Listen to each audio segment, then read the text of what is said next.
David Wygant bringing you reality. Today is going to be an intuitive, orgasmic journey into the deep depths of your body and soul. So you better listen. We've had some interesting podcasts lately, I got to tell you. And today, Susanna is going to come on and she's going to tell you all about, are you ready for this, guys and girls? Are you ready for this? Something that I've been doing my whole life because I've never been somebody that's ever been about game or seduction or anything. I've always been very dialed into my intuition. I read the Celestine Prophecy a long, long time ago. I was brought up by very hippie like people who taught me how to be very in tune with what I was feeling. And we have somebody here who I've met several times who lives on the other side of LA. I think you live on the beach now, right? Are you in Malibu right now? No, I live in Topanga. Topanga. Oh, I'm in yeah. I'm in hippie central, actually. Oh. Speaking of hippies.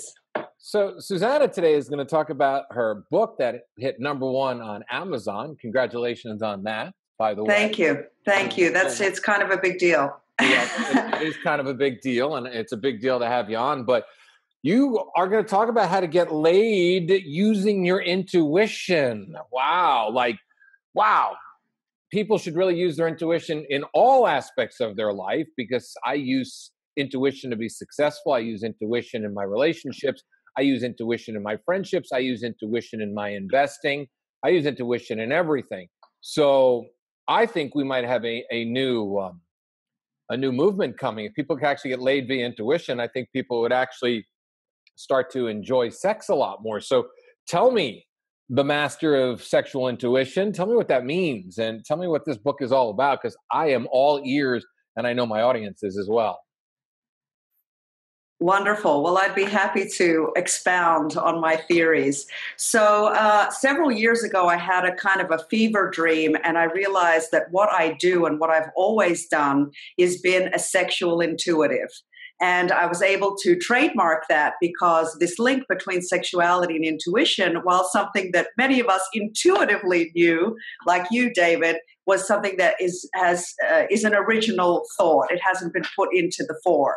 So as I started to work with people, coaching them on how to basically use what they already have to get what they want, as opposed to, oh, I have to be this guy or I have to be this girl. And if I don't, let me hit the gym. Let me become something that I'm not, because I need to be something I'm not to attract the gender that I want to attract. And I'm so not about that. So as I started working with clients, and I started to feel like this was a book, right?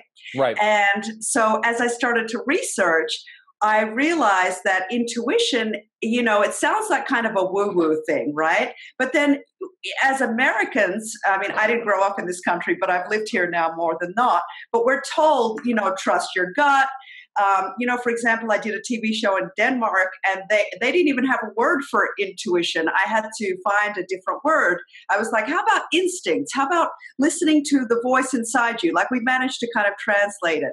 But part of the thing I uncovered in my research that, for example, so the U.S. military has been doing a $3.85 million research project on how intuition can be used in battle, to avoid grave danger, to avoid death. So I was like, well, if the U.S. military believes that this is something that could, stop you from life or death, or keep you alive, stop you from dying, surely it can help you get laid.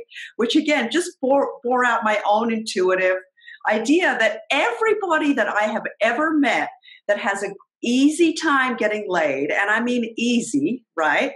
I mean, sure, relationships are not easy, but anyone I know who's really good at that is good at it, not because they followed the advice of some guy in a fluffy hat, if you know who I'm subtweeting right now. I know who you're subtweeting. Fluffy hat, fluffy shoes, fluffy attitude, who likes to who likes to have sex with low self-esteem hookers and strippers. Sure, I know who you're talking about. Okay, well, we don't have to bring, it's fine. Sex workers perform a very important job, so let's not say hookers and strippers like that's a bad thing. But anyway, regardless, you know who I'm talking about. And the point is that anybody that I know that ever thinks that they picked someone up did it because they're intuitive. Because of course they are. So this is what I'm hearing back from people, because I did do a Reddit AMA over the weekend, which was at bananas, and I'm still answering questions that are coming in. But even from those people, I just got an email from a guy who said, I read it in one sitting and it just confirmed what I already knew, and I already feel different. And it's like, if I can just do that for people, I still had to bring data. I still had to bring research. In this complicated world we live in, it's not enough to just give some kind of well-intentioned advice. You have to prove to people why these things you're talking about work and can be applied. But essentially, I'm trying to say to you, you already know. You just have to take the things that are on top that are covering what you already know. And let me show you how to do that. Okay. Can you give an example? Okay. Because I mean, here's the thing. Intuitively, and I agree with you 100%. When I go out and I meet somebody, I am following pure intuition. I mean, I can almost, before I walk over and talk to a woman, I know exactly what she's going to say, because I already know what she's going to say because I'm intuitively jumping into her world anyway. So I've done it so many times that when I'm working with a man, they look at me and go, how did you know she was going to say that? Well, because I'm intuitively connecting to where she is at that moment. I'm literally dialing into her energy, Right. feeling her energy. And then when it comes down to all the one night stands I've had in my life, it wasn't really my masterful tongue. Well, it might have been my tongue when I got into the bedroom, but it wasn't my masterful tongue that got them into bed. It was, we were both feeding off of each other's energy to have that fantasy of sleeping with each other. And I remember I learned this, Susanna, when I was in New York City. I was 20, I think I was 23 years old, 24 years old, and it was during my conquest days. And I remember I was on the subway and my girlfriend broke up with me and I was really upset and sat next to this beautiful redhead. Sure enough, a redhead. Look at that, right? Uh-huh. And she was about 10 That years was older. you? Wait. Yeah, exactly. But you're not older than me. So, No. but she was 10 years older. She was gorgeous. I mean, milky white skin, beautiful blue eyes. And I remember sitting on the subway at 14th Street, sitting down next to her, and we started talking. I usually get off at 80th Street or 79th Street. She got off at 72nd. She goes, why don't you just come with me? She goes, you're hurt right now. I'd love to just, I'd love to nurture you. She goes, you're hurting about your relationship. I mean, we got deep on the subway. We got back to her apartment and we spent the next couple of days nurturing me back to health. I had sex with her a lot and, she had sex with me, but it was all intuition. She was very motherly. She was very intuitive.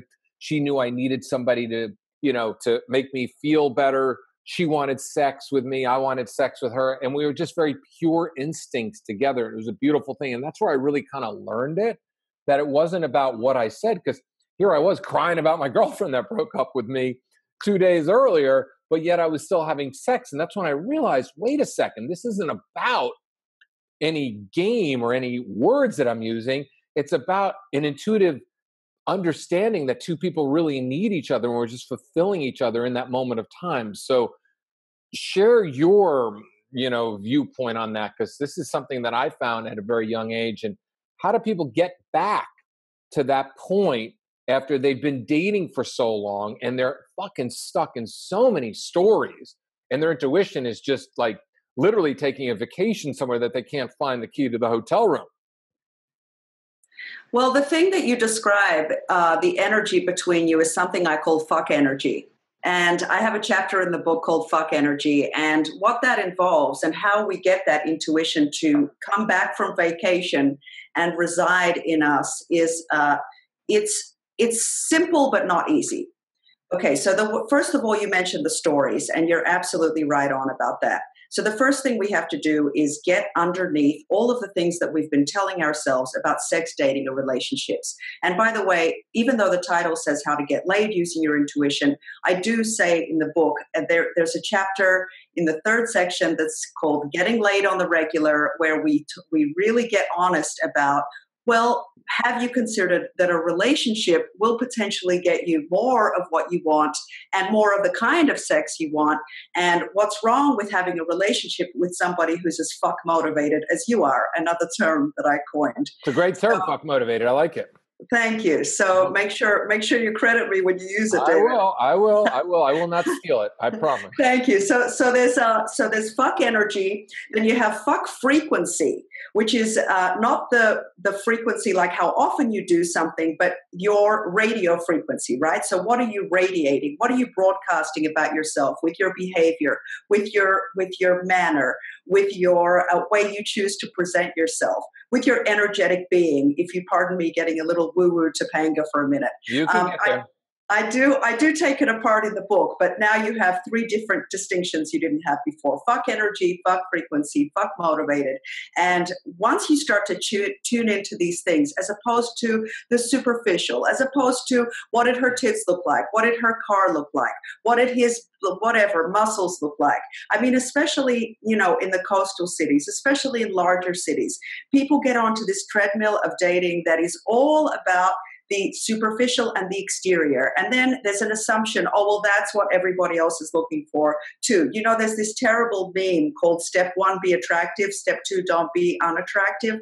Like, how many people have you seen in your life, couples, where one is much more conventionally attractive than the other?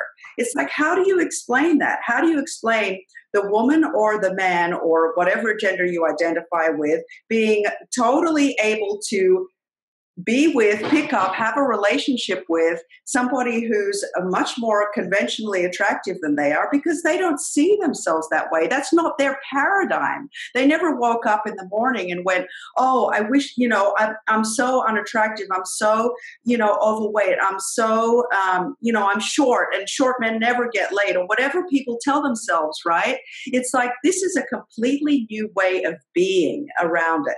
And when you change the way of being, as you know, the paradigm shifts. And whether you're looking for something more casual, I always say I don't really believe in such a thing as casual sex, because no sex is casual, not the way that I do it. But if you want a relationship, whatever it is, I don't even use the term relationship. I use the term structure. So you can find whatever structure works for you and find it in a way that's intuitive, as opposed to based on an idea, right?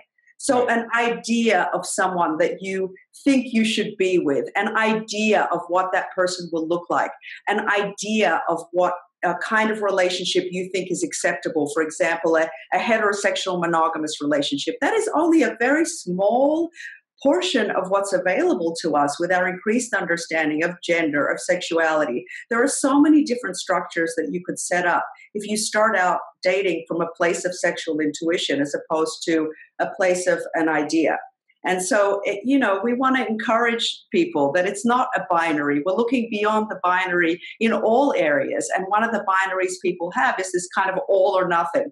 Well, she's not my soulmate, so I don't know how, I don't want to sleep with her. Or it's not going to be this, so I'm not. It's like, why do we have to have those things?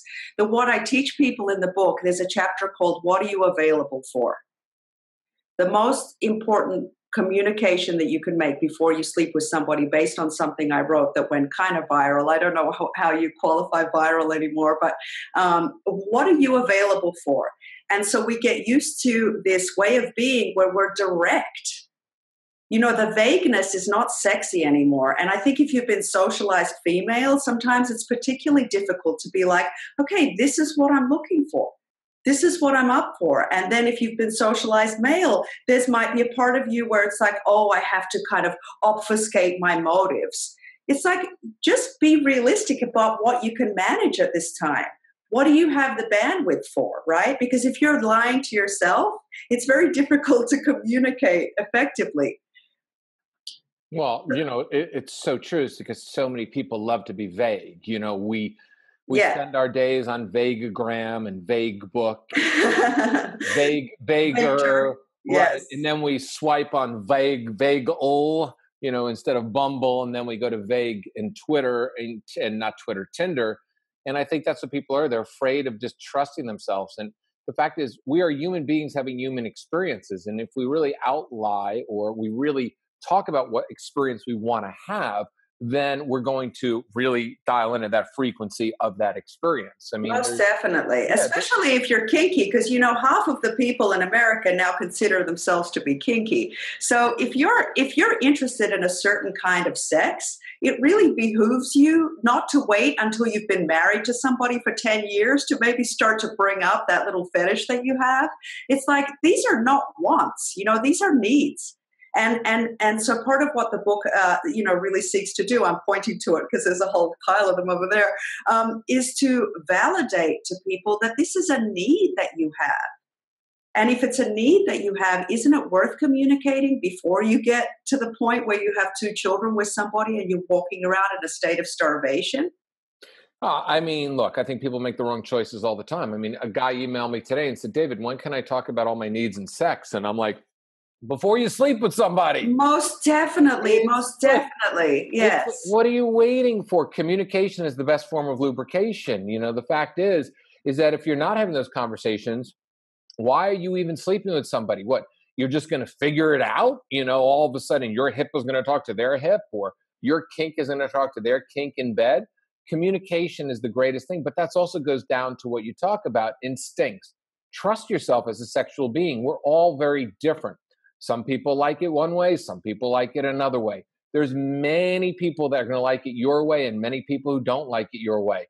It's having the abundance. To me, there's always been abundance of great sexual partners. I mean, it's rare I've had a bad sexual partner.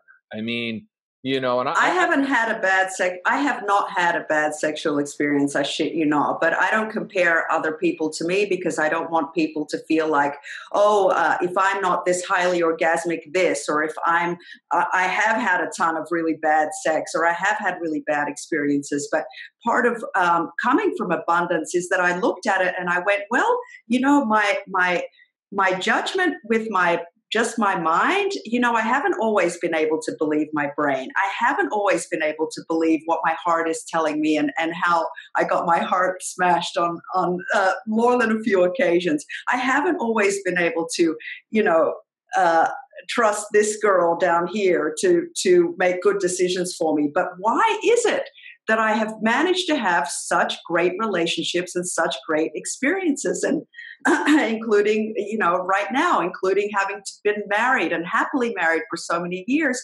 And it's because I am an instinctive being. I'm feral in the way I choose people, and I always have been. And anybody I've ever met, like yourself, David, who was really good at relationships, is also equally feral, has that same kind of developed sixth sense. So my contention is basically you can develop that too, and I can help you develop that. It's not something that, I didn't get born with that, I have no instincts. Oh, no, I tell, it's so funny. I've been with women that they'll tell me, and this is interesting, they'll say, I really can't come during sex. And I look at them, I go, no, you actually can. We're going to lose that story. Instinctually, I will figure out how to do it. Just trust me in that sense, and I'll figure it out. My hands. But sometimes it's biological, David. Yeah, you can't, some of them are biological, but I've never met anybody